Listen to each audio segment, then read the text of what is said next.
For as long as I've known, United have trusted and utilised its academy players to win them the best trophies in world football. It happened before I was born, it happened when I was too young to know what was going on, it happened when I was a teenager, and even a couple of seasons ago we had a coach that struggled with most things, but he understood at least the importance of certain academy players. Fast forward to now, and we have a coach that has showed no signs yet of integrating talented youth players, and owners in charge of the football side of things that seem more interested in using the academy players to help balance the books rather than anything else. In today's video, I want to take a look at what this means now for the talented academy players like the likes of JJ Gabriel coming through United's ranks and trying to break it through into the first team. As always, guys, drop a like if you enjoyed the video, subscribe if you're new around here, and let's take a look. Let's go. The worrying spiral for United in recent years has affected many areas. Fans' mental health has probably suffered the most. Just 5 years ago, though, we were at the very top for our usage of academy players. But now we sit closer to the very bottom of the league.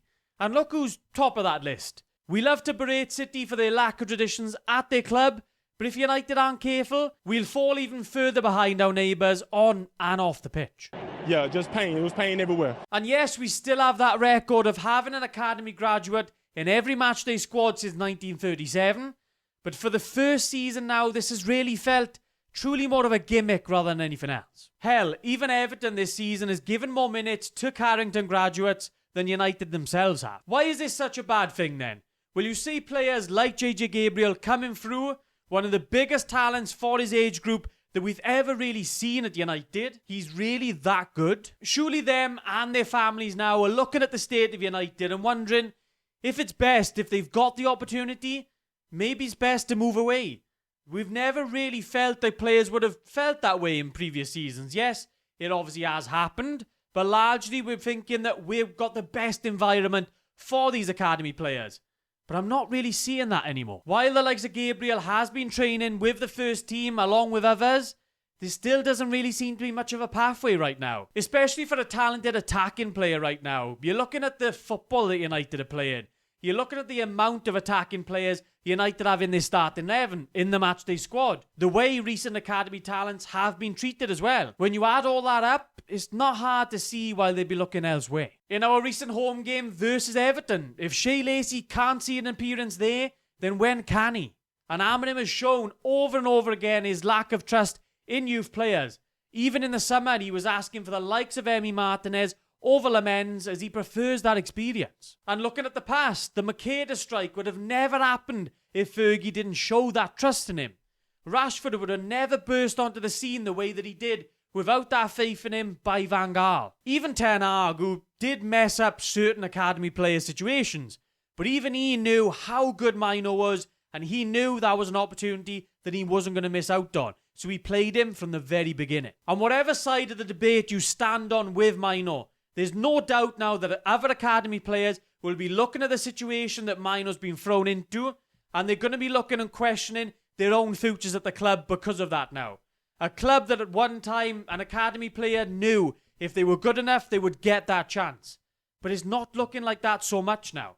Mino was starting a European final for England not that long ago, and now he's been reduced to garbage minutes in an Amorim side that would rather play Fernandes wildly out of position to accommodate that direct play that we've seen so far this season. And with other players like Rashford and McTominay applying their trade so well elsewhere, there's a real fear now that we could lose even more as they'd rather get away from the toxicity that is at United right now. And in the recent seasons under Ineos, we've praised their investment in the youth talent, signing players for the academy. The likes of Chido Obi and Aiden Heaven, they looked as if they were well on their way to becoming first team regulars. Now Heaven is back playing youth football. He's been left out in the cold. After Luke Shaw's resurgence, we've got Lisandro Martinez back now as well. It's hard to see a pathway for him to get many minutes, especially this season. For Chido Obi, with United opting to sign up-and-coming Seshko in his position, it was hardly a sign of faith in the summer. And after all, Heaven and Chido Obi, they came to United as they saw a better pathway here than they did at Arsenal. There's no doubt now that they're going to be questioning that move. And there's no doubt the United will be looking to sign midfielders either in January or the summer. So will players like Sekou Kone now get a chance to show that they're up to the task themselves. And even during the pre-season tour, which, let's face it, is largely about giving the youth a chance and giving them some minutes in and amongst the first team, seeing what they're all about. Players like Cornet in that tour barely got any minutes. So it was a sign, really, of Amorim's intent and what was to come this season. And some will say, well, clearly the current crop just isn't good enough. And to that, I'll say you're chatting bollocks. But again, I will go back to the Shea Lacey point from that Everton game on Monday night. Amorim instead subs on Dalot for Dogu. You cannot tell me you would rather have Dalot come on in that situation over Shea Lacey for the last 20 minutes of that game. Damn straight. We've seen Malacia be reintroduced to United's bench in recent weeks. Again, I'm asking, what's the point? We know he isn't good enough. United wanted to get rid of him in the summer, just simply couldn't. They didn't have any options really for him. But now he's taking minutes on the bench over some talented academy players. You're looking at the bench we had against Crystal Palace. 7 defensive players on there. Surely an attacking academy player could have at least seen the bench there, got some experience there, potentially been an option. United were lucky up against Palace that we didn't need an attacking player towards the end of that game. Obviously, it was looking that way once we conceded in the first half, but United managed to turn it around. But if they didn't, we would have been scraping around, looking for attacking options again, and we wouldn't have really had any. From the top down at United, there seems a real lack of confidence in the academy, in Carrington. And that's not the United I know. Even moving from the youth, courage, success motto and reintroducing some new core values.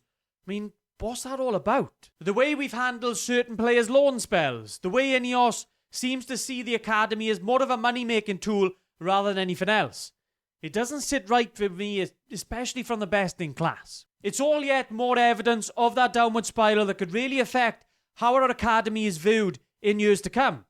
I really hope I'm overreacting. I really do hope that Ineos Amorim do have a lot of plans to integrate the academy players. I really hope that's the case. I hope I'm overreacting.